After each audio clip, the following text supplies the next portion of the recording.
Perfecto, entonces hoy vamos a comenzar Lucas 17 y vamos ahí. Entonces, como de costumbre, si tenemos alguna duda, podemos hacerlo en cualquier momento con confianza. Y vamos a continuar con este pasaje o con este recorrido que nos ha estado llevando Lucas en la vida del Señor Jesús, en lo que se conoce, acuérdense, como el viaje a Jerusalén. Y la anterior semana habíamos visto todo este esquema del rico y el Lázaro y algunas cosas que eso involucraba, ¿no es cierto?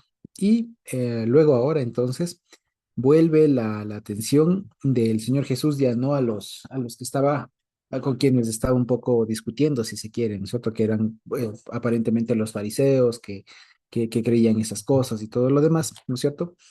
Ahora vuelve la atención a los discípulos. Y dos cosas a decir aquí. Ahora vamos a avanzar seguramente no mucho, ¿ya? De hecho, hasta el versículo 10 apenas 10 versículos, pero digamos, ¿y por qué hasta ahí? Porque el siguiente episodio ya es bastante diferente y da otra perspectiva, justamente en el contexto del viaje hacia Jerusalén. Y digamos, previo a eso, vale la pena decirlo.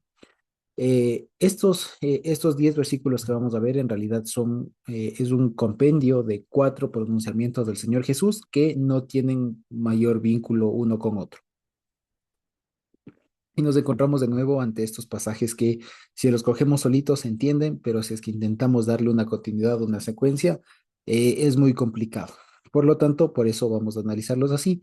Y como les decía, sabiendo que no necesariamente guardan una continuidad, seguramente es posible ver alguna, pero lo cierto es que es muy complicado. Más bien lo que se sabe de la composición, digamos, de estos cuatro grupos de versículos que vamos a ver acá, se sabe que, por ejemplo, en Mateo, los dos primeros los recoge de manera en diferentes ocasiones y en otro orden, ¿ya? De pronto, si tienen en sus Biblias, verán que la primera parte estará refiriéndose a Mateo 18 por ahí, a una parte de Marcos también, una parte de esto de la fe, del versículo 5 también estará refiriéndose a Marcos, a otra parte de Mateo. El asunto es que Lucas lo pone en un orden, no lo pone en un orden cronológico, si se quiere, y ni siquiera temático, sino solamente en un, en un orden que a él le pareció en ese momento. Sí, se puede especular, como les decía, de por qué y qué es lo que les une a todos, pero es un poco complicado. Lo que han dicho, por ejemplo, algunos, pero como sugerencia apenas, es que estos cuatro pasajes tienen como común no un hilo central, digamos, un mismo tema, sino más bien son características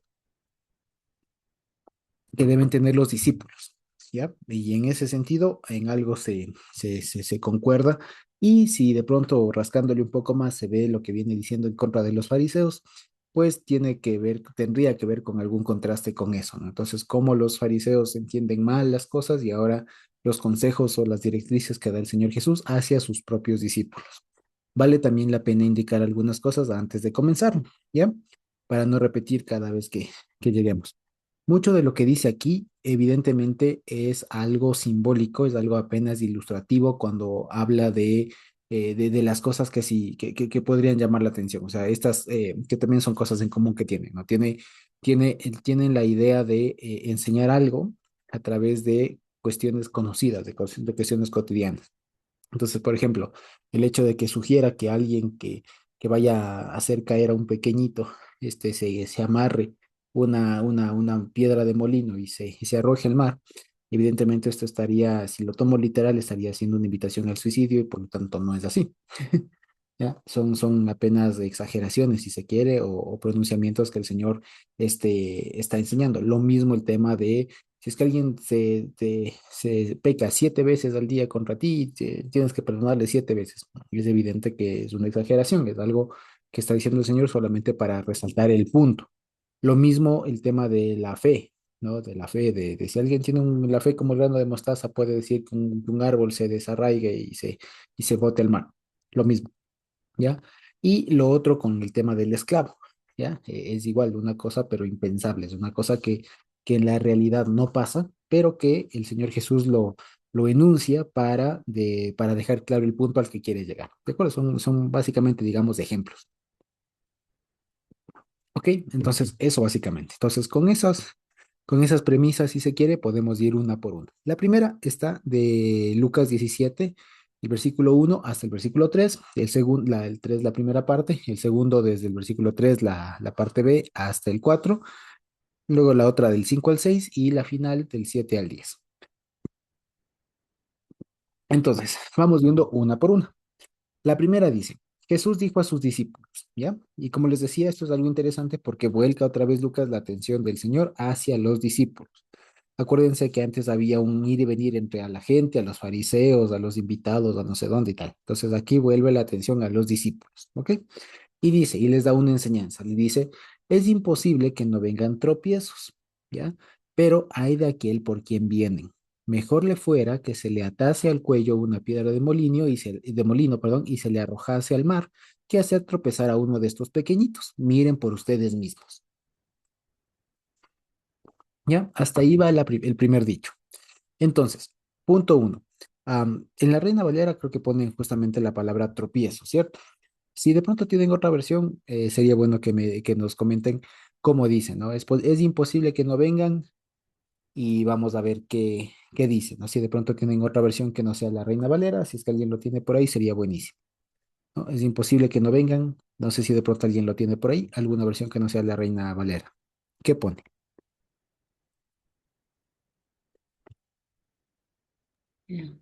A ver, aquí tengo una versión que dice así. Ujú. Jesús dijo a sus discípulos, no se puede evitar que haya incitaciones al pecado, pero hay del hombre que haga pecar a los demás. Mejor le sería que le echaran al Hasta ahí, mar. la parte de es imposible que no vengan, ¿qué? Dice, a ver, dijo, a ver, no se puede, pues, a ver, ¿dónde está? Jesús Dice, dice a así sus le discípulos. leo en los dos versículos. Sí. Jesús dijo a sus discípulos, no se puede evitar que haya incitaciones al pecado, Ah, muy bien, vale. pero hay del hombre que haga pecar a los demás. Y ahí, vale, hasta Ese ahí, es el primer hasta ahí. versículo. Muy Ya. bien. En otra versión dice así, dice, dijo también a sus discípulos, imposible es que no sucedan escándalos, pero hay de aquel que los cause. Muy bien, muy bien. Tal vez tenemos alguna otra. Por ahí algún hermano, hermana que tenga otra versión que no sea la Reina Valera de pronto. No se pueden evitar las causas del pecado. No se pueden evitar las causas del pecado. Muy bien, muy bien. Las causas del pecado. Bien. Quizá alguna otra por ahí. Mm, No Igual se que pueden los evitar los tropiezos. Lo mismo de acá, ¿no? causas de tropiezo. Bien. No se puede que haya incitaciones al pecado. Igual, no sé, incitaciones al pecado. Muy bien. Entonces, fíjense ustedes. Voy a poner aquí solo un ratito como para que pongamos, ¿no?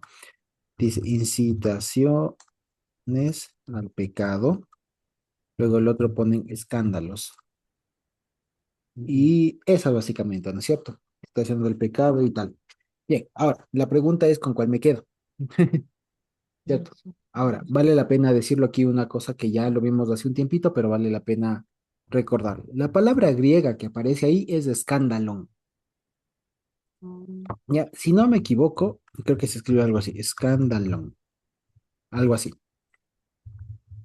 ¿Ya?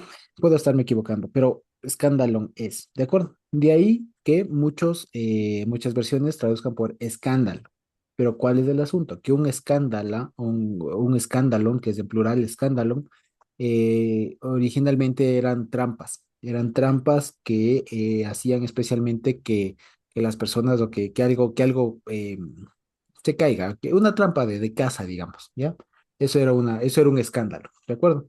Entonces, la idea de ahí viene justamente la idea de hacer caer, ¿ya? Entonces, originalmente un escándalo es una trampa que hace al animalito, al que sea, hacer caer, ¿de acuerdo? De la idea de hacer caer viene la palabra de tropiezos, ¿ya? Y luego de eso, los escándalos, vale la pena decirlo, si es que yo pienso hoy en escándalo, pienso en, no sé, en bochinche, en ruido, ¿no? En un escándalo, ya, escándalo, tal. Ya, pero esa es una acepción muy posterior. Entonces, primero escándalo, incluso si es que lo entiendo, hay que entenderlo etimológicamente como la idea de tropiezo, ya como la idea de hacer caer a alguien, ¿ya? De inducir al fallo, ¿ya? Entonces, ¿qué es lo que nos está diciendo aquí el Señor? ¿Ya? Entonces, por eso escándalos, por esta razón, porque puede dar ahora ya con el significado que hoy tiene la palabra escándalo, pues como que se desdibujan. Porque si yo digo, es imposible que no vengan escándalos, claro, cualquier persona puede decir, claro, cuando uno conoce al Señor Jesús, se arma bochinche, se arma el alboroto y no, no va por ahí, ¿ya? He preferido por eso dejar la palabra tropiezos que tiene la Reina Valera porque tiene la idea central. Ahora, esta versión de acá que han leído en realidad no es tan literal, pero tiene mejor traducida la idea, que es de incitar al pecado o incitar a la caída. ¿Ya? Es decir, es imposible que no vengan incitaciones a la caída, ¿ya? Eso es imposible, pero hay de aquel por quien viene. Entonces, aquí el Señor Jesús está dando, diciendo, o declarando, más bien dicho, una realidad que ya todos nosotros hemos de haber vivido de alguna manera. Es decir, es imposible que en esta vida alguna persona no tenga alguna incitación a pecar, no sea objeto de ponerse un obstáculo en su camino que le haga caer. ¿Ya? Eso es imposible, dice el Señor Jesús. O sea, no se puede que una persona en su vida no experimente algún tropiezo, ¿ya? Alguna incitación al pecado, alguna incitación al error, ¿ya? Ahora, entendamos, y esto de pronto, de hecho, ya nos va perfilando un poco, miren cómo va a seguir las cosas, ¿no? Para ir tratando el tema que hemos de abordarlo presencialmente en torno al perdón, porque no se puede hablar del perdón sin entender primero qué es el pecado, ¿ya? Qué es el daño. Entonces, de esto vale la pena decirlo, el pecado no es otra cosa sino un error, un fallo, un daño, si se quiere, ¿ya? Entonces, el pecado, una buena forma de entenderlo, una forma fácil de entender lo que es el pecado, es entenderlo como un daño, ¿ya? Como una afectación, así de sencillo. Entonces, de ahí se puede entender que yo puedo pecar contra Dios o contra mi prójimo, ¿ya? Y ahí se entiende, son daños que yo puedo causar a cosas sagradas, a cosas del Señor o a cosas que tengan que ver con mi prójimo, con otro ser humano. ¿De acuerdo? O con una cosa, un animal, contra mí mismo, etcétera. Puedo causarme yo mismo daño. ¿Ya? Entonces, esa es la idea más básica y mucho más sencilla de entender el pecado. ¿Ya? En esto los teólogos se hacen un lío, pero la forma fácil de entenderla es a través del concepto de daño, de perjuicio. ¿De acuerdo? Entonces dice, es imposible que no vengan incitaciones al daño, a dañar, a, a, a- a causar un perjuicio a algo, a alguien. Dice, pero hay de aquel por quien viene. Entonces aquí diferencia mucho las cosas, ¿no? Entonces, todo esto, digamos, es muy evidente y no vale la pena seguirlo repitiendo porque la enseñanza es tan cortita que es muy contundente. Entonces dice, es evidente que esto va a pasar, pero el problema no es que pase, el problema es que el problema se genera si es que esto es generado a propósito por alguien. Entonces, esto aquí siempre ha tenido dos formas de leerse. Una en términos generales, como más congregacionales, hagan cuenta, es decir, es como que si esto hubiera sido dicho en el contexto de una congregación, aquí dice a sus discípulos, pero se entiende que estos dichos fueron preservados mayormente por cristianos, por iglesias cristianas ya de la época, y que cuando fueron dichos estos, pues ya adquirieron un tono más congregacional. Entonces, imagínense ustedes que esto fue dicho en ese sentido, dentro de una iglesia de esa época, y que dirían, no es imposible que alguien no, en algún momento no se tropiece, digamos, no tenga alguna incitación al pecado, pero el problema no es eso, sino el problema es si es que eso fue causado por alguien, ¿ya? Entonces, toda la atención se quita, fíjense ustedes, de el que se equivoca al que lo causa, al que causa que la persona caiga. Entonces, pone una regla, si se quiere, de juicio el Señor Jesús. Es decir, no se fijen, o sea, en cada caso que alguien se equivoque, no hay que fijarse tanto en la equivocación como tal, sino hay que dar un paso atrás para ver cómo se originó aquello. Porque si eso se originó por su propia causa, va y venga. Pero si es que eso fue causado a propósito por alguien, ahí sí tenemos un problema serio. ahí sí la consecuencia, fíjense ustedes, de hacer pecar a alguien es lo de aquí, básicamente la exclusión, la muerte, en pocas palabras, ¿no es cierto? Entonces, fíjense que ahorita que estamos hablando de, y que paralelamente estamos estudiando el libro de Reyes, pues esto es lo que se le acusó, por ejemplo, a Jeroboam, que pecó e hizo pecar al pueblo. Y si ustedes recuerdan todas las veces y todas las evaluaciones que se tuvo de los reyes de Israel, fue lo mismo, porque cometió el mismo pecado de Jeroboam, que pecó e hizo pecar al pueblo de Israel. ¿Ya? Entonces, ese hacer pecar es este tipo de escándalo, que es este escándalo, este tropiezo, que es el mayor agravante, digamos, ¿no? Entonces, no basta con, y esto les digo, esto es en ánimos de juicio, esto es en ánimos de juzgar algo, digamos, de determinar la responsabilidad de alguien dentro de una congregación, ojo, no les digo de cada uno voy a estar señalando, no, sino en el ámbito de una congregación, ¿ya? Que encuentra que uno de sus miembros se ha equivocado, la forma que nos dice es antes de castigarle a la persona, de reprenderle o lo que sea, vea cómo se originó la cosa. ¿De acuerdo? Y esto, por ejemplo, les digo, es algo muy interesante y digamos, muy, muy peliagudo, ¿ya? Que parece fácil esto, pero en realidad en la práctica es muy complicado. Por ejemplo, yo les digo, en derecho penal actual, ya, en la teoría penal actual, por ejemplo, a esto se le llama la teoría causalista o de causalidad. Porque, por ejemplo, dicen, ¿no? Por ejemplo, dicen, robó. Ya, alguien robó un almacén de electrodomésticos. Y según esto, lo que comienza a ver son las causas de por qué robó. Entonces dice, robó porque es una persona, no sé, porque es una persona de bajos recursos y porque toda su vida fue de bajos recursos, etcétera, etcétera, etcétera. Entonces, como hay una justificación y voy viendo hacia atrás, lo que se termina haciendo con esto es un poco de exculpándole, o sea, perdonándole, si se quiere, quitándole la responsabilidad de lo que acaba de cometer. Entonces, por eso es que muchos ahora, por ejemplo, en derecho, no se utiliza esa teoría. No se utiliza esa teoría porque lo que termina haciendo en la mayoría de ocasiones es dejando un culpable o un delito impune, ¿ya? Por eso les digo, esto que nos pone aquí el Señor Jesús hay que tenerlo como una referencia y nada más como un criterio de juicio, para que no demos un juicio así muy, muy rápido, ¿ya? En cuanto hay algo así. Cuando alguien peca, hay que tener en consideración entonces un poco más, digamos, hay que considerar de manera más general las circunstancias de todo ese hecho y no solo el hecho. Esto no quita que por eso se le va a absolver a la persona, pero sí da un poco más de elementos, especialmente por una cuestión, como les decía, congregacional, porque el objetivo, por ejemplo, actual de juzgar un delincuente es juzgarle al delincuente, a esa persona, castigarle por lo que hizo. Pero el objetivo de esta lógica del Señor Jesús no es solamente castigarle al que se equivocó, si se quiere, ¿no? Darle una reprimenda al que se equivocó, al que pecó, sino encontrar el origen y también acabar el origen. Eso es más o menos.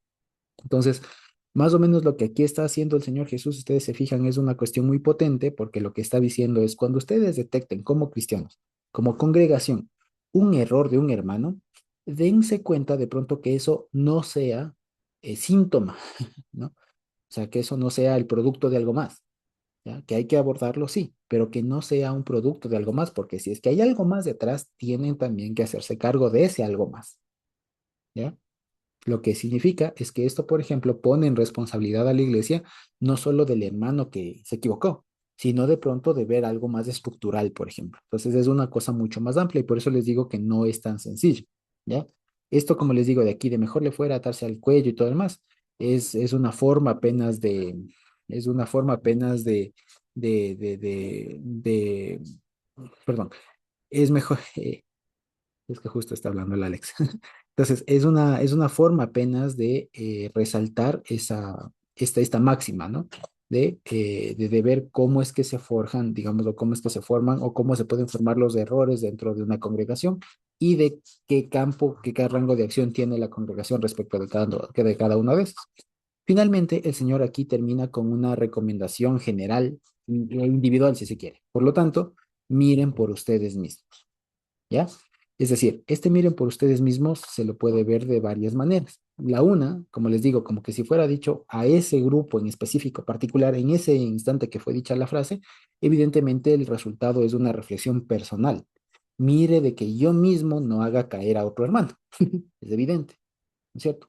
Pero también el miren por ustedes mismos, si lo tomamos en un sentido congregacional, es un miren cómo actúan en estos casos. Miren que no se les pase algo así. ¿De acuerdo?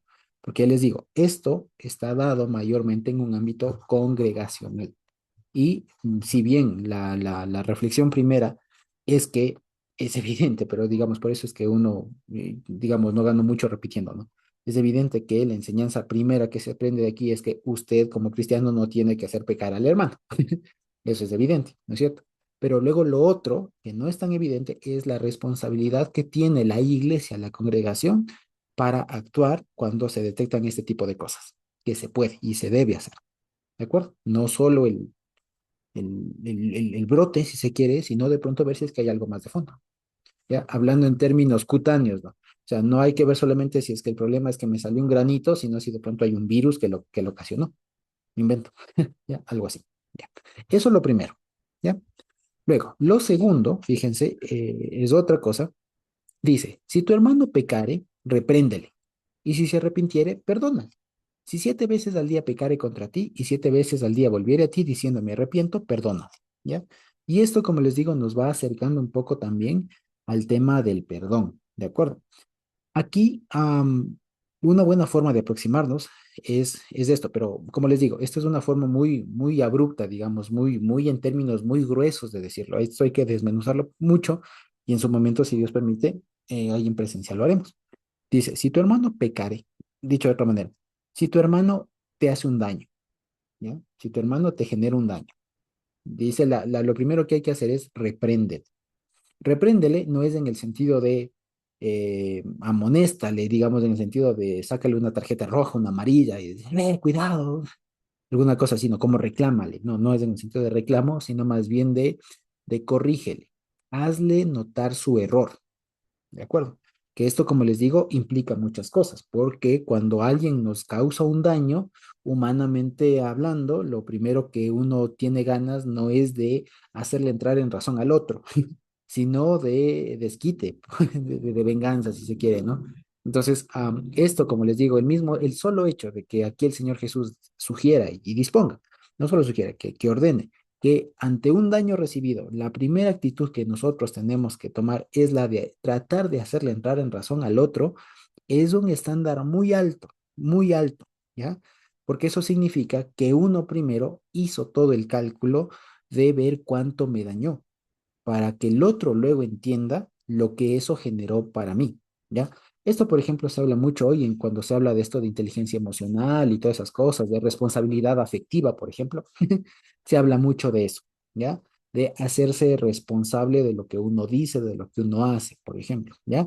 Y tomar responsabilidad sobre eso y que cuando alguien me dice que, por ejemplo, tal cosa no estuvo bien o me afectó o de pronto no fue correcto, etcétera, yo hacerme cargo de eso y estar en capacidad de razonar en ese sentido. ¿De acuerdo? Entonces, como les digo, esto es algo que hoy está muy en moda, ¿ya? Que cuando alguien me dice algo que me hiere, que me lastima, que me causa un daño, yo esté en capacidad de decirle, no de desquitarme, sino de informarle que me hizo un daño, porque puede que no lo haya sabido, de informarle que me hizo un daño y de decirle que eso no estuvo bien. ¿De acuerdo? Ya, fíjense, es una cosa muy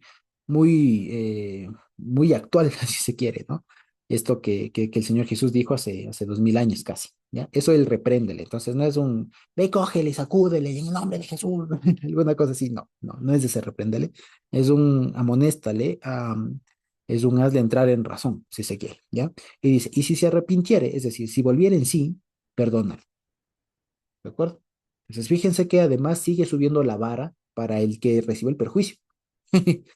¿Ya? Porque cualquiera diría, a ver, y si se entró en razón, ya negocien cómo te soluciona. No, lo que dice, si entró en razón, eso es lo que más puede darse por uno por satisfecho cuando alguien le causa un daño, que reconozca la falta, genuinamente, y que no lo vuelva a hacer, y que sepa conscientemente que no lo vuelva a hacer, eso es lo que cristianamente hablando, nos debería darnos por satisfechos, por así decirlo.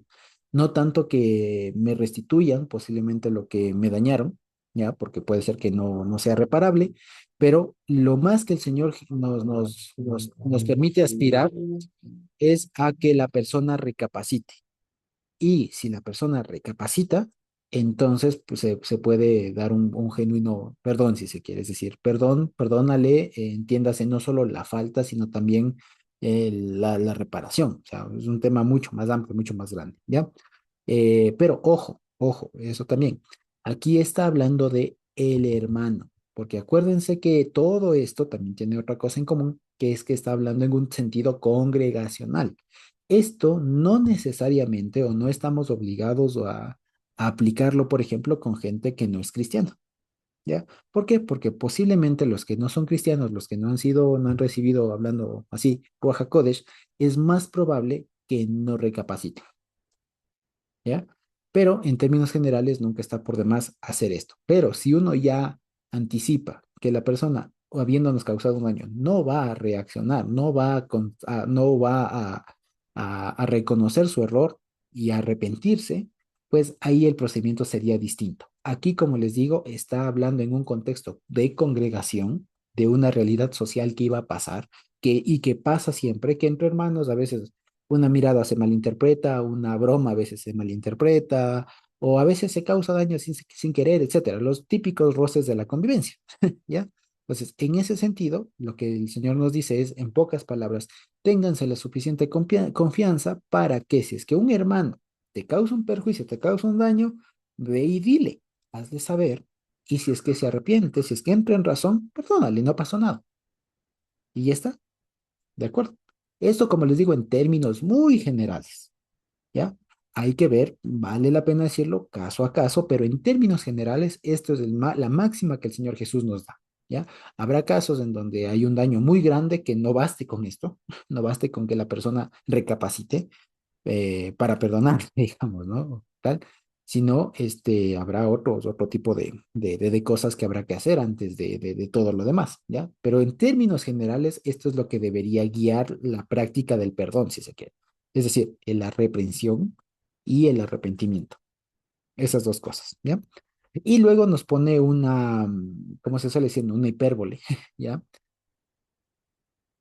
Como una exageración que nos permite ver justamente hasta dónde puede llegar esto, que es lo que dice, ¿no? Si 7 veces al día pecaré contra ti y 7 veces al día vuelve a ti diciendo, pero me arrepiento, perdónale. Entonces, fíjense, esto es básicamente, evidentemente esto es un tema más de pedagogía, ¿no? Ya, porque evidentemente, digamos, por un lado, muy complicado que una persona se equivoque tan cantidad de veces, ¿ya? Eh, Así a propósito y tal, muy complicado, digamos, casos habrán, pero en la generalidad y en la cotidianidad, muy complicado es que una persona se equivoque una tras otra, tras otra, tras otra, tras otra, tras otra, hasta 7 veces, ¿ya? Y que las 7 veces reconsidere y diga, perdón, me arrepiento, ¿ya? Lo que está queriendo decir aquí el Señor Jesús con esto es básicamente eso, una vez, otra máxima que nos levanta el estándar para, para saber perdonar. Pero ojo, que esto no quita simplemente, y esto no hay que entenderse de una manera muy ingenua, ¿no? Muy ingenua o muy buenita, porque a veces uno piensa que como cristiano está llamado a perdonar todo y así. Y hay límites que poner. Aquí la condición, por ejemplo, para perdonar a un hermano, por ejemplo, es que el hermano se arrepienta. Si el hermano no se arrepiente, el tema del perdón está ahí como en veremos, ¿ya? Por así decirlo, ¿ya? Y hay que ver casos y casos. Esto no quiere decir que no le vamos a perdonar, etcétera, etcétera, etcétera. Pero lo que quiere decir es que este esquema aquí perfecto que el Señor pone implica el arrepentimiento del hermano. Entonces habrá que preguntarse justamente casos que han pasado de qué hacemos cuando el hermano no se arrepiente, por ejemplo, ¿ya? Pero eso no está contemplado aquí. Aquí está diciéndonos una exageración de lo normal que debería pasar. Si 7 veces un hermano se equivoca, ¿ya? Y 7 veces reconoce su error y se arrepiente, perdona, ¿ya? Entonces eso quiere decir no hay límite para el perdón en ese sentido, ¿ya? Pero esto no quiere decir que estamos llamados a perdonar todo y aguantar y aguantar y aguantar todo lo que nos venga. Eso no, porque de eso no está hablando aquí. Aquí está hablando, como les digo, en un contexto mayormente congregacional, en donde un hermano puede equivocarse. Y una vez arrepentido, no cabe más que perdonar. ¿Ya? Eso básicamente. Pero como les digo, de este tema del perdón, am, ya lo hablaremos más a profundidad y con mucho más detalle y ejemplos y todo lo demás cuando lo abordemos de manera presencial, ya casi que en unos 15 días. ¿Sí? Eso. Entonces, fíjense que ya analizando así, estos dos primeras partes tienen algo en común, que es justamente el tema del pecado, ¿no? Del pecado. El uno, el que hace pecar, el otro, el que peca, digamos, contra un hermano. Y el tercero tiene que ver algo, algunos sugieren, por ejemplo, que una forma de verlo es que dirían algo así, ¿no? Se imaginan un diálogo, una escena intermedia. Entonces, fíjense ustedes que si esto a nosotros, así, ahora lo entendemos, ¿no es cierto? Pero imagínense la primera vez que esto fue dicho por el Señor Jesús y sus discípulos le dijeran y les diga este estándar, muy alto, ¿no? Si 7 veces peca contra ti, 7 veces le perdonas, es un estándar altísimo, es una cosa enorme, ¿ya? Es una cosa muy, muy fuerte, ¿ya? Que entre paréntesis, cuando a veces la gente dice, es que la ley era imposible de cumplir, esto es todavía más complicado, ¿ya? O sea, estos estándares que el Señor Jesús pone, si me lo tomo a pecho, si me lo tomo literalmente, es bien complicado, nos levanta la vara, pero altísimo, o sea, nos pone una vara muy, muy alta. Entonces, cerrando el paréntesis, esta vara alta sintieron los apóstoles, sentirían, explican algunos, ¿no? Que por eso les dice, añade fe a nosotros. O sea, dicho de otra manera, con esto que tú nos pones una tarea muy grande y siento que con lo que tengo no avanzo. O sea, dame más insumos, me estaría diciendo, danos más insumos para poder cumplir eso que tú nos estás diciendo, porque es que así nomás está complicado. Ya, ese sería el contexto por el que algunos intentan darle alguna continuidad. Lo cierto es que sin, digamos, independientemente de querer ver un vínculo, digamos, entre cada uno de los pasajes, si leemos solo estos dos versículos, se entiende. Hay una petición de los discípulos diciéndole al Señor, fíjense, entre paréntesis también, aquí se le dice Señor a Jesús. Que acuérdense que Kyrios, Señor en griego, era un nombre que se utilizaba para traducir el tetragramaton, el Yud He Vav He, ¿ya? Entonces aquí también es un guiño guiño de que los apóstoles dijeron al Señor. Entonces, y esto, siguiendo en el paréntesis, ¿no? A nosotros ya no nos debería causar conflicto, porque sabemos que Jesús no es otra cosa que el Señor mismo, que Hashem mismo. De tal manera que esto queda evidenciado aquí, por ejemplo, en este pasaje, que Lucas utiliza mucho eso. Una vez dice Jesús dijo y después pone el Señor. Y el Señor se está refiriendo no como nosotros decimos el Señor Jesús, ¿no? Que tenemos a veces metida ahí la Trinidad en la cabeza, sino más bien entendido como el Señor. Hashem, ¿ya? Que es el mismo Jesús, ¿ya? Basta, básicamente eso. Entonces dice, los apóstoles dijeron al Señor, añade fe a nosotros. Literalmente dice así. Eh, y esto se puede entender de dos maneras, ¿ya? Si lo tomamos muy, muy así, se puede entender de dos maneras. Una, añade fe a nosotros implicaría que ya se tiene algunos insumos y les falta añadir fe. Es como decir, ya tengo amor, gozo, paz, ahora me falta fe, dame fe. Se puede entender así. Añade fe a nosotros. ¿De acuerdo? Luego, y esta es la que menos se recomienda, ¿ya? Porque no parece del contexto justamente hablar que estén diciendo, ya tengo algo y dame la fe, que es lo que me falta. Sino más bien lo que diría es, ya tengo un tanto de fe, dame más sobre esto. ¿No es cierto? Hablando como que si fuera un tanque, ¿no? De gasolina, por ejemplo. Ya un tanque de fe. Entonces, digamos, tengo, no sé, tengo 5 galones de fe, dame unos 5 más para estar más lleno. Ya, parecería que esa es la petición más propia que estarían haciendo los discípulos. El Señor finalmente les dice, si tuvieran fe, como un grano de mostaza, podrían decir a este sicómoro, desarráigate y plántate en el mar, y les obedecería. Esto, fíjense ustedes que ha dado mucho que decir. Hay una canción muy, muy bonita que habla al respecto, pero que se ha malinterpretado. Por lo siguiente, si seguimos el hilo de lo que venimos viendo, no en el hilo temático, pero sí en el hilo estilístico, ya del Señor Jesús, se dan cuenta que siempre pone exageraciones o pone unas cosas que son un poco irreales si se los tomo literalmente, ¿ya? ¿Qué está diciendo el Señor Jesús? Primero, ¿qué no está diciendo? No está diciendo el Señor Jesús que la fe, eh, aunque sea, digamos, si tuvieran la fe muy chiquitita, una fe tan chiquitita, o con una cantidad de fe muy, muy corta, pueden hacer maravillas, ¿no? Y lo que normalmente se suele entender como no importa el tamaño de su fe, alguna cosa así, usted solo disponga y declare y cosas por el estilo, ¿ya? Eso no está diciendo, a eso no se refiere. Y más bien, ¿cómo hay que entenderlo? Los discípulos han dicho, añádenos, o sea, están hablando de cantidad.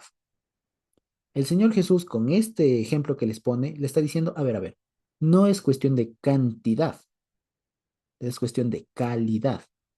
Porque, por ejemplo, por decir algo, si ustedes tuvieran la fe en tamaño de un granito de mostaza, aquí chiquitito, con eso, si es una buena fe, pueden hacer que un árbol se mueva. ¿Ya? En Mateo habla de una montaña moverse.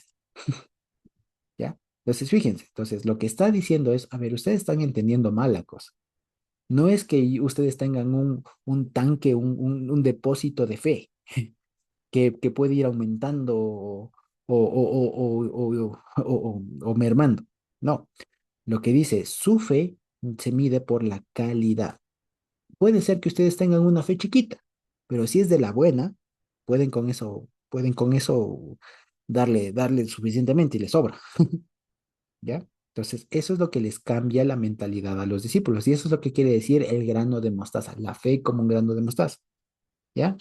Entonces, no es el tema de, hermano, tenga la fe como de un grano de mostaza, qué chiquitito, no, que no. Está hablando de calidad, no de cantidad. ¿Ya? O sea, usted puede tener un día de cristiano, ¿ya? Que si es de la buena fe, está hecho. O sea, no necesita más.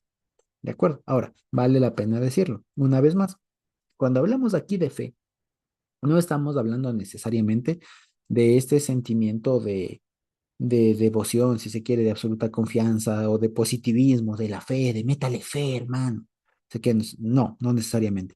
En realidad, la fe, fíjense ustedes, lo hemos traducido o hemos preferido a veces referirnos a la fe como fidelidad, pero en el sentido no de ser fiel, en el sentido de no engañar, ¿no? Como de la fidelidad de esposo, si se quiere, ¿no? No, sino de la calidad de fidedigno de alguien. ¿Se me explicó? Ya, esa es lo que hay que matizar. Cuando se habla de fe en el Antiguo y en el Nuevo Testamento, no, y se habla de fidelidad, si ustedes quieren, estamos hablando de la calidad de fidedigno de algo, de cuán fiable es algo. ¿De acuerdo? ¿Ya? Hemos aprendido también que se suele decir este tema de la educación, que hay que ser fiel a la educación, que no sé qué. En realidad, más es un tema de afianzar, si se quiere, de afianzar, de generar confianza, ¿ya? De generar confianza, de cuán confiable es algo.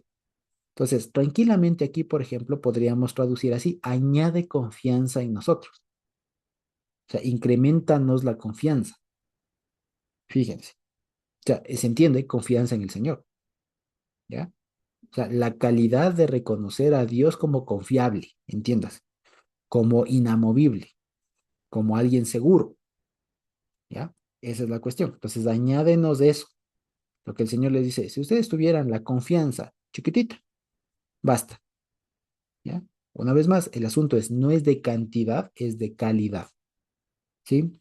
Y para aprender eso, por ejemplo, yo siempre me acuerdo de una película que les recomiendo. No sé si ustedes han visto la película Karate Kid, la antigua, ¿ya? En esa película hay una escena muy, muy bonita, que es cuando ya el Daniel-san va al campeonato final, ¿ya? Y se entera recién ahí en el campeonato que es solo para cinturones negros, y él había entrenado recién un mes ahí. Entonces, él le dice, pero yo soy cinturón negro, yo no puedo, yo no sé mucho, yo no sé todas esas cosas, yo no puedo hacer los movimientos que ellos hacen. Y el sensei, el señor Miyagi, le dice, yo no te enseñé cantidad, yo te enseñé calidad. Entonces, eso me quedó sonando y viendo esto acá es básicamente la misma idea, ¿ya? Entonces, a veces uno piensa que es cuestión de acumular, no sé, conocimientos, es cuestión de acumular, no sé, diplomas, no sé, un montón de cosas, pues, de tener un montón de cosas, cuando en realidad es de lo que se tenga, que sea bueno. ¿ya? Que la confianza que uno tenga, que las experiencias que uno tenga sean valiosas, sean buenas. Y listo, con eso está. Y con eso uno puede lograr cosas impensables. Es lo que quiere decir con esto de un sicómoro. Que un sicómoro es un árbol grande que tiene como unas bayas, ¿no? Que tiene como unas frutitas. Algunos le relacionan con una especie de como de no sicómoro como tal, aunque dicen que esa es la especie como tal, que es como un arbusto, un árbol más o menos grande, como un cedro, más o menos un poco frondoso, grande, que da unas vallas, digamos, algo así como los arándanos, ¿hagan cuenta? Que da como unos arándanos, pero como en vainita, digamos, algo así, ¿ya? Y es un árbol grande, entonces lo que les quiero decir es, si ustedes tienen una buena fe, una fe de calidad, con eso pueden hacer cosas impensables, con eso basta. ¿Ya? Eso. Entonces, no está llamando aquí, por si acaso, ¿no? A un tema de declarar y querer mover montañas y cosas así, pensar que el cristiano tiene ese poder, ¿no? Así como para, y tal.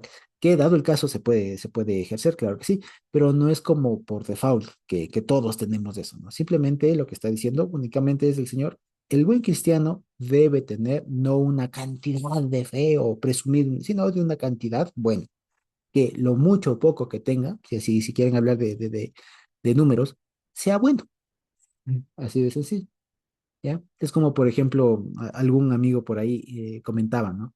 Y venía y vino en el trabajo, me acuerdo hace un tiempo, vino en un carrazo, ¿no? Un carrazo enorme y todo, y justo hubo un evento y nos fue a llamar. Y todos eran, qué carrazo, qué carrazo. Y un amigo, otro amigo, viene y dice, sí, pero es chino.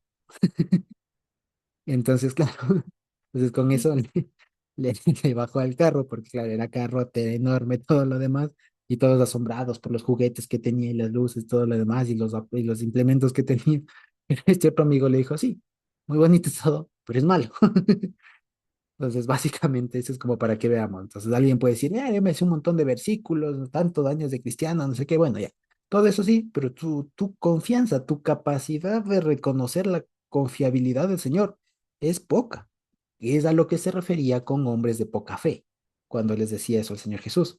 No es tanto de que no sabían, sino que lo que sabían no era de buena calidad. A eso se refiere. O sea, lo que habían aprendido era malito. Podían haber sabido mucho, pero era de mala calidad. A eso es hombres de poca fe. Ya, entonces, por ejemplo, hoy puede haber teólogos de poca fe, puede haber pastores de poca fe, puede haber ministros, puede haber misioneros de poca fe. Desde que saben un montón, que han estudiado un montón, pero de lo malo, o sea, de mala calidad, quiero decir. Y puede haber otros, como nosotros, que tal vez no hayamos estudiado un montón de cosas, o personas muy humildes, ya, como mi papá ha contado muchas veces de hermanos que fueron analfabetos, pero que tenían fe de la buena, que tenían una buena fe, una fe de calidad, ¿ya? A eso me refiero, ¿ya? A eso es a lo que está diciéndose entonces aquí. Entonces no es un tema de, híjole, hay que aprender un montón. No, lo que usted aprenda tiene que aprender bien, tiene que ser de calidad. O sea, si usted tiene un carrito, aunque sea un chiquito, pero es uno bueno, quiere decir, ya, usted tiene un celular, lo que sea, por uno bueno, alguna cosa así, ¿ya? Fin, en fin. Y lo último, que es otra cosa que si ustedes se fijan, ahí sí ya rompe bastante la línea, porque si quieren, los dos primeros hablaban del pecado, este de acá se puede relacionarlo de alguna manera, pero este último sí ya rompe del todo.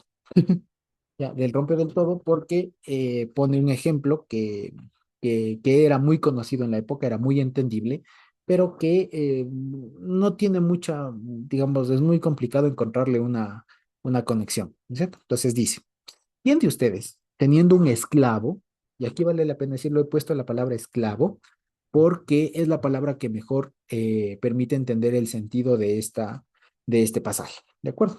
Entonces ahí en la Reina Valera ponen siervo, pero si yo pongo siervo, se relaja un poco el lenguaje, ¿no? Porque siervo no es igual que esclavo en nuestra mente, ¿ya?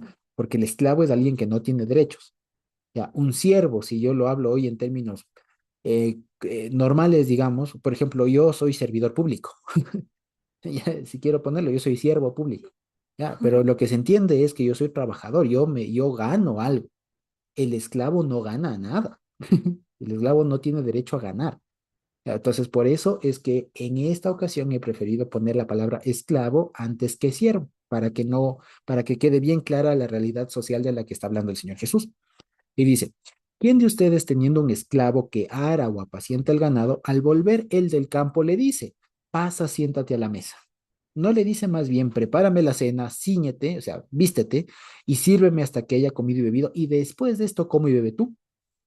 ¿Acaso da gracias del esclavo porque hizo lo que se le había mandado? Pienso que no.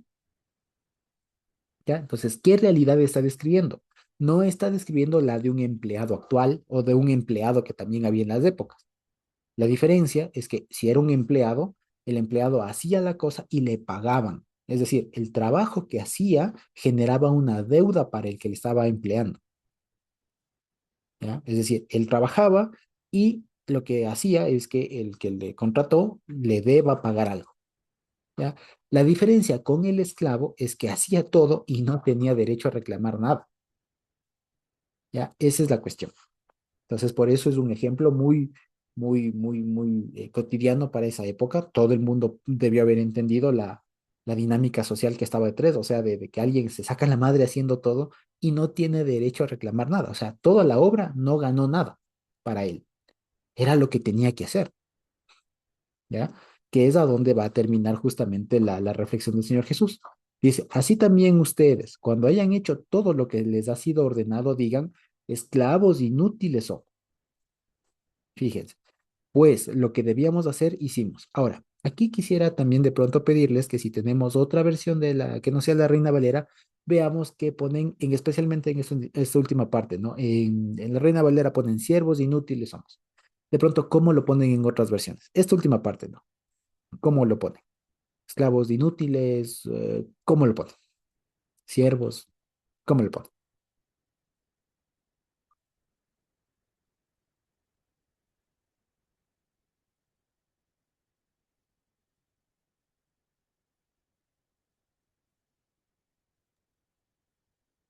De León, Sí, por favor. el 10, ¿no? Sí, Así también ustedes, cuando hayan hecho todas las cosas que se les asignaron, digan, somos esclavos que no servimos para nada. Lo que hemos no, hecho es lo que debíamos haber hecho. ok, fíjense, somos Acá esta esclavos. otra traducción dice así.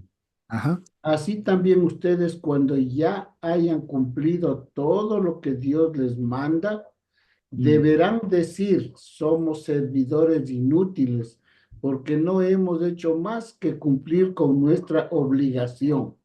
siervos inútiles mismo ponen, ¿no? Y Ok. acá, Y siervo, esa me gusta más. Indignos ponen acá. ¿Cuál otra tienen por ahí? ¿dónde está? ¿Dónde está? Dice su Dios. Dice, Primerito y uno. Esa guarda. ¿Tienen por ahí otra? ¿No? Si no, puedes leerle, por favor. dice, aquí está tal Sí, vez. ¿Cómo dice? Dice, no dice. Por cierto, así también vosotros, después que hubierais hecho todas las cosas que os ha mandado, habéis de decir, somos siervos inútiles, no hemos hecho más que lo que ya teníamos obligación de hacer. Muy bien. Ahora Mm. fíjense ustedes. Solo vamos a ver hasta ahí antes de pasar a la otra. Eh, Ponen siervos o esclavos inútiles somos. Ahora, pero esto fíjense ustedes que hablando en español hay una contradicción. Habría una contradicción. Porque resulta que inútil, si yo lo tomo así, es aquella persona que no sirve para lo que se le manda. Ah, Pero aquí estas personas hacen lo que tienen que hacer. Entonces, inútiles no son, en el sentido normal de la palabra. Entonces, dado que no, entonces lo que quiero decir es, no es lo mejor para nuestro entendimiento traducir ahí inútiles, mm, ¿ya? Porque no es la idea no es a pesar de que sí dice inútil, pero no es ya en nuestro lenguaje lo que la palabra que mejor transmite la idea del Señor Jesús. ¿Cuál sí es? ¿Ya? ¿Cuál sí es? Antonito, antes de. Ah, sí, y yo tengo una versión que dice, es lo mismo con ustedes, cuando haya Ujú. hecho todo lo que se les ha ordenado hacer, deben de estar haciendo. Sencillamente somos esclavos ordinarios, solo hemos hecho nuestro deber. Ordinarios, va por ahí, muy bien, va por ahí, ordinarios. Ya se encontró otra que decía, somos esclavos o siervos indignos, indignos, Sin algo así, mérito. sin mérito, por ejemplo. Ustedes, como esos siervos, cuando ustedes hagan todo lo que se les ha ordenado, deben decir, no somos más que siervos sin mérito alguno, solo hemos cumplido con nuestro deber. Exactamente, ahí está. ¿Esta versión cuál es? Es la de Dios para todos. Por ejemplo, palabra de Dios para todos hace una interpretación, ya no es una cuestión literal, sino hace una interpretación de lo que quiere decir y lo hace bien, porque la idea es esa. No es que soy inútil, ¿ya? Porque no sirvo para nada, porque si yo lo digo inútil hoy, si yo le digo a alguien inútil, hasta suena insulto, ¿ya? Entonces, y no, porque el inútil es el que no hace incluso lo que tiene que hacer. Aquí ellos hicieron lo que tenían que hacer. Entonces, la palabra inútil no sirve, no es la mejor. Que entonces, por ejemplo, ahí hemos visto indignos u ordinarios, como lo escuchó, como lo puso Antonito, o como esta indignos de algún mérito adicional. Lo que quiere decir es eso, lo que hacía el esclavo. Entonces, no es tanto inútiles, sino pongámosle esclavos que no merecen, No eh, tienen exacto, que no tienen mérito, que no tienen mérito extra, por así decirlo, ¿ya? Mérito, que no tienen algún mérito extra, ¿ya? Eso es lo que quiero decir. Entonces, claro, porque el esclavo en la época hacía todo su trabajo y no es que el amo estaba en obligación de decir, ay, mira cómo ha trabajado, claro, toma un poquito más. No, era esclavo, para eso tenía que estar, ¿ya? A diferencia del trabajador, que un trabajador, como cualquiera de nosotros, cuando trabaja para alguien o entrega un producto, así seamos independientes o lo que sea, ¿ya? O tengamos un negocio o lo que fuera, uno trabaja, hace algo y lo que en la práctica está pasando es que le estoy generando una deuda al otro y que el otro tiene la obligación de pagarme, ¿ya? Aquí esa relación, le dice el Señor Jesús, eso entre ustedes no existe. Ustedes tienen que hacer esto y no piense que cuando hacen están ganándose algo, se están creando una deuda de parte del Señor que les tiene que pagar. No, ¿ya? Y esto, como les digo, choca mucho contra mucho de lo que se enseñaba en esa época, justamente respecto de cómo se concebía el ejercicio de los mandamientos, que acuérdense que para la época se pensaba en una especie como de banco, ¿no? Como una especie de banco, que si es que uno hace más obras buenas aquí, más mandamientos, va acumulando riqueza en el cielo, alguna cosa así, ¿no? Y que si es que me equivoco, entonces va mermando, alguna cosa así, ¿no? Entonces, no. Entonces, el asunto es, a ver, usted aquí no se está ganando nada, no está generando una deuda de parte de Dios, ¿no? Por hacer lo que le toca, ¿ya? Es como que si un esclavo hiciera todo su trabajo y después pidiera que le paguen. Es ilógico, ¿ya? Esa es la relación que está diciendo. Entonces, como les digo, esto, como es evidente, no tiene mucha conexión con lo anterior, pero por sí solo se entiende. ¿Cuál es la cuestión? Primero, punto uno, y es algo importante. Con esto no vaya alguien a pensar que el Señor Jesús está avalando la institución del esclavismo, ¿no? No, sino que lo está tomando porque era una realidad que ellos conocían para enseñar la realidad espiritual, de que cuando el ser humano, los siervos, los discípulos en este caso, servían al Señor, no lo estaban haciendo como un favor al Señor, no estaban trabajando necesariamente para Él, no le estaban generando una deuda a Dios, sino que era lo que toca hacer, que los mandamientos no son otra cosa que lo que toca hacer. De hecho, por ejemplo, en la Mishnah, que acá la tengo, la Mishnah, por ejemplo, en el tratado Pirkei Avot, ¿ya? 2.8, si no me equivoco, dice lo siguiente, no te alabes, dice, no te alabes por estudiar la Torah, ¿ya? Por estudiar mucha Torah, porque para eso fuiste creado, le dice, por ejemplo. Ya, eso dice la Mishnah en Pirkei Avot. Dice así, ¿no? Los dichos de los padres se llama ese apartado. Dice, no te jactes de estudiar mucha Torah, porque para eso fuiste creado. ¿Ya? Guarda la misma idea de no se exalten por hacer las cosas del Señor, porque es que eso es lo que nos toca. ¿Ya?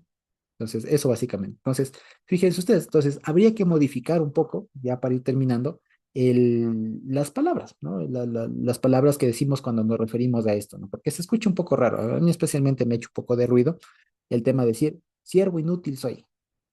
Se escucha un poco descontextualizado. O sea, si es que alguien afuera o un nuevo me escucha esto, le va a quedar sonando. Mejor, es más fácil decirlo de manera más directa, ya con más palabras que hoy se tienen, ¿no? Siervos que no merecemos ningún mérito extra somos. porque hicimos lo que nos toca, ¿ya? Así de sencillo, ¿de acuerdo? Entonces, eso era lo que teníamos preparado para ahora. Estos cuatro dichos que el Señor Jesús pronunció en su momento, ojo, en el contexto de una congregación, porque está dirigido mayormente a sus discípulos. Dicho sea de paso también, cuando Lucas está pensando en los discípulos, está pensando en los 12. Ya, acuérdense que el Señor Jesús tenía estos círculos, ¿no? Los 12, los discípulos más de afuera y todo lo demás de gente. Entonces aquí está hablando mayormente a los discípulos y esto por la forma en cómo Lucas lo redacta, de hecho, se sabe que está, que de donde consultó, digamos, lo está haciendo de fuentes que posiblemente fueron conservadas por círculos eclesiales y que seguramente fueron ya un poco madurados, si se quiere, con la práctica de la iglesia, ¿ya? Eso básicamente. Entonces, eso con esto, entonces fíjense, hablando en términos, así haciendo una especie de resumen de todo esto. De lo primero, ¿qué entendemos? ¿Qué entendemos? El tema de los tropiezos, ¿no? El tema de los tropiezos y el tema de cómo entender el error. El error, el pecado como un error, como un daño, que no basta con ver el daño último, sino que como cristianos responsables hay que ver si es que de pronto eso no es en realidad síntoma de un mal mayor más profundo, del que también se tendría que hacer uno cargo. Luego, el segundo, un estándar alto de perdón, ¿no es cierto? Que para perdonar a un hermano, ojo, en un hermano, en el contexto de una iglesia, a un hermano, el requisito, digamos, o el paso previo al perdón es que la persona haya recapacitado, se haya arrepentido. Luego, la siguiente, en pocas palabras, no es cuestión de demostrar cuánta fe tengo, sino cuán buena fe tengo. Que la fe que tengamos sea de buena calidad y no tanta cantidad. ¿De acuerdo? Y luego, finalmente, lo último es que, si se quiere, haciendo todas estas cosas de arriba, si le queremos ver alguna relación, ¿no es cierto? No pensemos que estamos haciendo algo extraordinario, que nos está mereciendo de parte del Señor un premio extra, alguna cosa así, sino que para eso fuimos hechos. ¿Ya? ¿Y qué hace? Los mandamientos del Señor es lo que tenemos que hacer, ¿ya? Y es más o menos, ya para terminar, es más o menos como ese dicho que tenían algunas mamás, no sé si ustedes han escuchado, cuando, cuando a veces venían los niños, ¿no? Con una buena nota, ¿no? Venían con una buena nota. Decían, mira mamá, me saqué 10 en tal, o 20 en esa época, ¿no? En tal deber. Y las mamás a veces muy sabias decían, ¿no? ¿Y qué quieres? Que te aplaude, es tu única responsabilidad. Más o menos así. ¿Ya? Eso es lo que más o menos está acá diciendo. Cuando uno diga, ay, ayudé a un pobre, me siento, me ayudé a alguien en necesidad. Entonces, no te alabes, eso es lo que tienes que hacer. Ya, ya, yo no sé, hoy guardé Shabbat, qué bestia, ya, es lo que tienes que hacer, no te me alabes, no te me crezcas, mantente humilde. Ya, hacer el bien es lo que nos toca. O sea, no es algo extraordinario para nosotros. ¿Sí? Eso básicamente. Entonces, no sé si de todo esto que hemos visto ahora queda alguna pregunta que podamos solventarla. Y si no, podríamos ir terminando la grabación por hoy. Hermano Josué, Hermana Dina. ya, lo que puedo escuchar ahí en la última frase del capítulo, ¿no? Que dice, siervos inútiles, la palabra de inútil, adjetivo inútil, noté que se repetía en algunas versiones. Ujú, Pues yo pienso que esa palabra la utilizaron muy fuerte, muy ujú, denigrante también. Denigrante, ¿no? ujú, Cómo el amo ha sido y sigue siendo el que pisa al de abajo, ¿sí? Inútil, es fuerte, duele en el sí, corazón cuando a uno le dicen inútil, no sirves para nada, cuando le está haciendo las cosas, ¿sí? Entonces, mire esa percepción que tenemos nosotros los humanos, hasta a veces para ofender al otro. Inútil, tú no sabes nada. ¿Verdad? Eso ujú, pude notar, esa palabra se repetía, hermano Josué, se así es. repetía. Ajá, Sí, eso era mi. sí, es una buena duda. Ahora, ahí vale la pena decirlo, ¿ya? Y aquí hay una cosa que debemos saber, ¿ya? Aquí hay una cosa que debemos saber y en cuanto a las traducciones, ¿ya? En ámbito de raíces hebreas, por ejemplo, se ha preferido, por alguna extraña razón que no comprendo, se ha creado una idea de que traducirlo literalmente es lo mejor, ¿no? Que la traducción directa es la única solución a la verdad, o es la más segura, o la etimológica, ¿no? Traducir tal cual.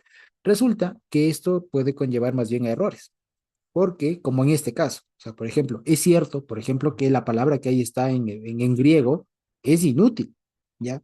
Pero fíjense ustedes, como dice la hermana Digna, y lo dijimos, es una palabra que ya hoy en día puede descontextualizar y no transmite la idea que quiere decir el Señor. Por lo tanto, ahí, por ejemplo, una traducción literal se queda corta y no es preferible. En este caso, por eso es que ahí hemos puesto, como en este caso, ¿no? Somos siervos sin mérito, por ejemplo, ¿ya? O somos siervos indignos, somos siervos ordinarios, como puso la otra versión. A la final es una cuestión de traducción, ¿ya? Como para que veamos. Y de eso justamente es lo que estamos hablando acá, porque si yo lo tomo textual, así literal, una traducción literal de esa palabra, pues me quedo con eso y me quedo hasta con un insulto, como bien lo dice usted. Pero es evidente que el Señor Jesús no quería insultar y no quería faltar el respeto ni nada, sino más bien quería decir cómo funciona esa realidad de guardar mandamientos y todo lo demás, ¿no? Entonces, a partir de ahí es que nosotros tenemos la libertad de no traducir textualmente esa palabra y más bien proponer alguna otra para que se transmita mejor el mensaje, ¿ya? Ahora, hablando de este tema así rapidito de traducción, vale la pena este es un buen ejemplo de cuándo sí hay que hacer una modificación. Luego hay otros momentos en donde no basta y más bien a veces las Biblias, y esto es lo que más se les achaca y por eso creo que la de raíces hebreas especialmente prefieren solo decirlo literal, aunque sea medio inteligible, y es porque a veces las Biblias pecan de esto, de explicar, pecan de tratar de explicar porque les parece que no se entiende. Entonces, no va por ahí, lo cual también entre paréntesis, también les digo, las traducciones de las Biblias que nosotros tenemos deben ser entendidas en su contexto en el que fueron hechas y para el que fueron hechas, porque no todas las Biblias son hechos o fueran hechas para que se, para que se estudien, así como para ahora, como nosotros, por ejemplo. O sea, la Reina Valera, por ejemplo, no tiene como objetivo necesariamente el estudio bíblico. Por eso la Reina Valera sirve mucho más para comunicar, para leer personalmente, etcétera. Pero como para un estudio más profundo, la Reina Valera, por ejemplo, ya se queda corta. La traducción, ojo. Y, por ejemplo, para otros hermanos que, por ejemplo, por decirles, no tienen hábito de lectura o no leen mucho, etcétera, cosas por el estilo, la Reina Valera es inteligible, o sea, no es la mejor versión. Para ahí, por ejemplo, se sugeriría una versión como la Dios habla hoy o la NBI, por ejemplo, cosas por el estilo que, a pesar de que no sean las más precisas, pero tienen la idea más clara y les permita comprender. ¿Me explico? Entonces, son cuestiones de traducción, finalmente. Y cuando hablamos de cuestiones de traducción, hay que ver para qué se traduce. Y finalmente, una cosa con el tema de la traducción, que es algo que he venido pensando, valga la oportunidad, una traducción no debe ser lanzada así sin más. O sea, yo no puedo pretender decir, ya soy un experto en hebreo, en griego, en lo que sea, en un idioma bíblico y lanzarme a hacer mi traducción y soltarla así al mundo porque no se entiende bien. Hay un tema, y esto es lo mejor que se puede hacer, y es una de las cosas de por qué la Biblia fue hecha así, y es para ser estudiada en comunidad, en congregación. La Biblia muy poco fue hecha para ser meditada por uno mismo, así. No, la Biblia fue hecha para ser estudiada en comunidad. Y una traducción, si es que ha de hacerse alguna traducción, bien hecha es hacerse a partir de una congregación, de una comunidad no de mí solito, de lo que yo, mi equipo, lo que sea, hago y lo doy al mundo. No, eso no es lo mejor y a veces hasta termina siendo un poco irresponsable a la larga, ¿no? Porque claro, el objetivo es que la gente conozca y no sé qué, no sé cuánto, pero a la larga lo que terminamos es con estas palabras, por ejemplo, que pregunte usted por qué escogieron esa palabra. ¿Ya? Y no le tenemos a Casiodoro de Reina para decirle, oye, ¿por qué tradujiste inútil si evidentemente está hablando de otra cosa? ¿Me explico? Entonces, por eso también una traducción de una Biblia o alguna cosa, o la Biblia en general, fue hecha para ser leída en comunidad y poder ir haciendo estas adaptaciones, por ejemplo. Si es que, y les pongo un caso hipotético para cerrar. Supongamos que aquí nosotros, en torno a la palabra inútil, entendiéramos lo que se entendió en esa época. No habría necesidad de cambiar, por ejemplo. ¿Ya? Pero hoy, como ya esa palabra tiene otro matiz, es necesario cambiarla, ¿ya? Pero qué sé yo, hoy mismo, no sé yo, me voy a alguna otra parte del mundo y tienen esa misma palabra y la entienden en el mismo sentido que lo que quiso decir el Señor Jesús, no hay necesidad de cambiar. ¿Me explico? Entonces, fíjense, eso nada más con el tema de las palabras. Por último, no hay que hacernos lío tanto con lo que dice, sino con el sentido general. Y si es que es necesario, no hay que tener mucho miedo a cambiarle, a modificarle la redacción en este espacio, considerando que estamos hablando de algo en general. Así que, como les digo, en algunas partes, yo mismo les he dicho, y muchos hermanos sugieren decir, ¿no? En esta parte sí tache, porque esto está mal. Ya, yo les sugeriría, por ejemplo, aquí, donde diga, si es que de pronto les hace ruido, como a mí, por ejemplo, la palabra inútil, pues táchela y ponga arriba lo que hemos visto y listo. Y así la siguiente vez que usted vuelve a leer, ya sabe que no es inútil, sino lo otro. Bien, y así, ¿sí? Hermano Josué, Ujú, por ejemplo, en mi caso, y yo leo la Biblia así de corrido y la entiendo así de corrido. ujú, Entonces, enhorabuena, tengo la suerte de que estoy en este grupo de ustedes, maravilloso, y usted me aclara, ¿sí? Y el traductor prácticamente es usted, ¿no es cierto? Entonces ya usted, con lo que usted aclara, pues ya tiene otro sentido lo que dice el texto, ¿sí? Claro ujú, que leyéndolo de corrido uno también lo entiende, pero es más maravilloso cuando hay una persona sabia que puede, ¿qué le puedo decir? Expander más su conocimiento, ¿no? Sí, darnos a conocer, como usted ahorita está diciendo, en tal momento puede ser aplicada esa palabra, pero en otro momento no, ¿no? Depende la concepción que uno tenga en ese momento, ¿verdad? ujú. Y Exacto. como cada persona es un mundo, pues yo pienso que cada uno lo entiende a su manera. Y así pasamos, porque yo lo digo por mí misma, así he pasado leyendo la Biblia, entendiéndola como yo la he leído. Pero qué maravilloso ahora que yo vuelvo a leer la Biblia nuevamente ya en esta comunidad y usted, la persona idónea, que nos está dando a entender cómo en verdad puedes ir ubicando una palabra para entenderla mejor. ¿Sí? Ujú. Eso, hermano José. Muchas gracias. Con gusto, mi hermana. Sí, en efecto. La idea, como les decía, es eso, o sea, y es lo mejor. La mayor ventaja es estudiar la Biblia en conjunto, en congregación, en comunidad, porque eso es lo que más enriquece, ¿sí? Y ahí se puede hacer modificaciones y todo lo demás, con toda tranquilidad. Sí, eso básicamente. Entonces, no sé si hay alguna otra pregunta, algún otro comentario, y si no, podríamos terminar la grabación por ahí. ¿Sí? Ok, creo que no, entonces. Dios bendito.